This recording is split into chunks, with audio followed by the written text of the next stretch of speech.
আমি ছোট থেকে যতটুকু স্ট্রাগল করেছি সব অনেক আমি কষ্ট করে স্ট্রাগল করেছি। ছোটোবেলায় মোমবাতির আলোতে আমি পড়াশোনা করেছি।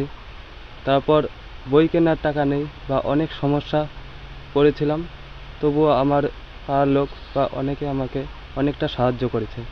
সরকারের কাছে বিনীত নিবেদন, যদি কোনো রকম সুযোগ সুবিধা ওদের করা যায়, কোনো আইনিভাবে যে এদের সাহায্য করা যায়, তাহলে যেন সরকার এদের অন্তপক্ষে সাহায্যটা করে। মাছের কার্টুন দিয়ে তৈরি করা ঘরে চলছে ভবিষ্যৎ গড়ার প্রস্তুতি। তুফানগঞ্জ ১ নম্বর ব্লকের ধলপল ১ নম্বর গ্রাম পঞ্চায়েতের শালবাড়ি মোড় এলাকায় তুফানগঞ্জ ভাটিবাড়ি রাজ্য সড়কের ধারে এক চিলতে জমিতে মাছের কার্টুন কেটে বাঁশ দিয়ে বেঁধে তৈরি হয়েছে ঘর। ঘরের চালেও সেই কার্টুনের ওপর ত্রিপল দড়ি দিয়ে বাঁধা। এই ঘরেই থাকে ধলপল হাই স্কুলের নবম শ্রেণীর ছাত্রী সুপ্রিয়া বর্মন। একই স্কুল থেকে এবারে দাদা সুব্রত রাজবর্মন উচ্চ মাধ্যমিক পাশ করে ITI নিয়ে পড়াশোনা করে ভারতীয় রেলে চাকরি করবে বলে ভাবছে। বাবা বেনু বর্মন প্রতিদিন সকালে অল্প কিছু মাছ সাইকেলে করে গ্রামে গ্রামে ঘুরে বিক্রি করেন। স্থানীয় সূত্রে জানা গিয়েছে, বেনু বর্মনের স্ত্রী মিনতি বর্মন বেশ কয়েক বছর ধরেই নিখোঁজ।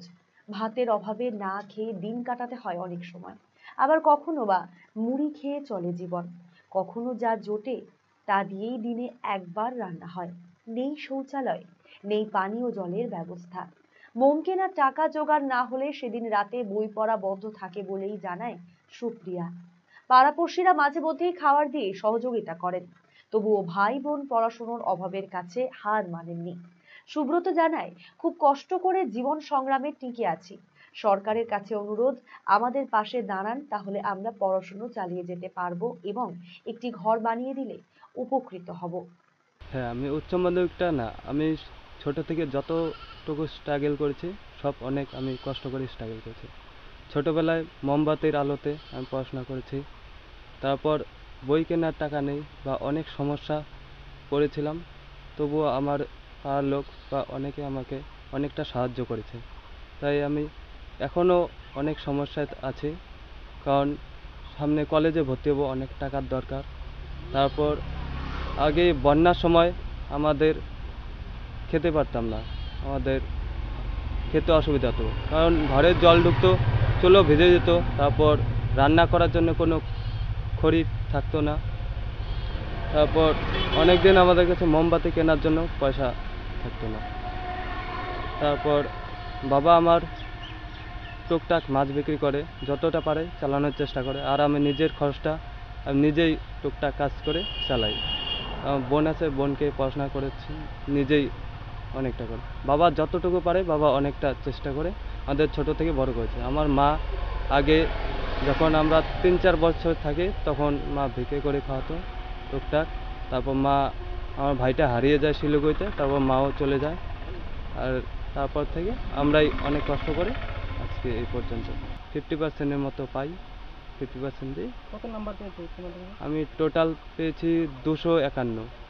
আগামী দিনে কি হওয়ার ইচ্ছা আছে? আগামীতে আমার রেলওয়েতে চাকরি করার ইচ্ছে।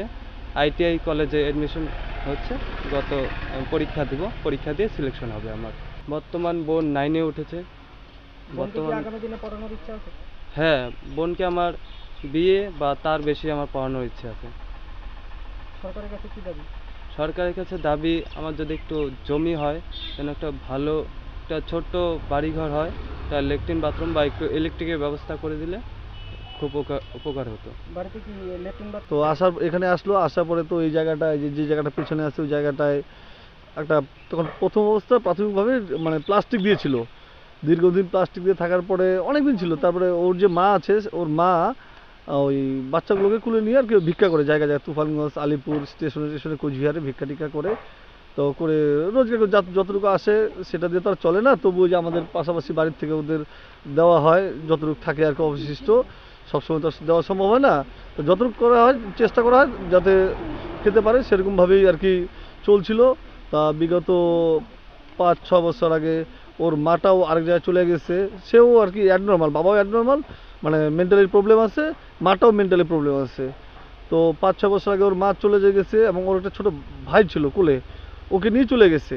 তো এরা খুব করুণ অবস্থায় মানে দিন যাপন করে।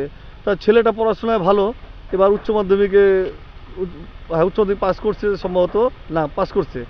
তো এদের যে পড়াশোনা খরচা সেটা কিন্তু আমার ক্ষমতা নেই যে পড়াশোনা চালাবে। যতটুকু রোজগার বলতে এখন মা ভিক্ষা করতো, মা নেই, বাবাটাও যে বাজারে কুড়ানো মাছ টাছ যে কটা পায় কুড়ায় নিয়ে ওই পাড়ায় পাড়ায় বিক্রি করে 100-150-200 টাকা যা বিক্রি করে সেটা দিয়ে ওরা ওই দিন যাপন করে। তাই এমন অবস্থায় যে একটা ভালো ঘর যে থাকবে নাই, এবং পড়াশোনা করার জন্যে একটা মেয়ে আছে 9 বছরের, সেই মেয়েটাও পড়াশোনায় ভালো ক্লাস 9-এ পড়ে। তো এদের পড়াশোনার জন্য যে প্রাথমিক যে জিনিসগুলো দরকার, লাইট কারেন্টের দরকার বা ভালো একটা ঘরের ব্যবস্থা কিচ্ছু নেই। এই একটা ঘরের মধ্যে ওরা স্নান করা, খাওয়া, ঘুমানো সব কিছু একটা ঘরের মধ্যেই। হ্যাঁ, এবং এদের কোনো শৌচালয়ের ব্যবস্থা নেই, পানীয় জলের কোনো ব্যবস্থা নেই। ঘরটা কি দিয়ে তৈরি? ঘরটা এখন আপাতত থার্মোকলের যে কভারগুলো আছে সেই কভারগুলো দিয়ে ঘরটা তৈরি।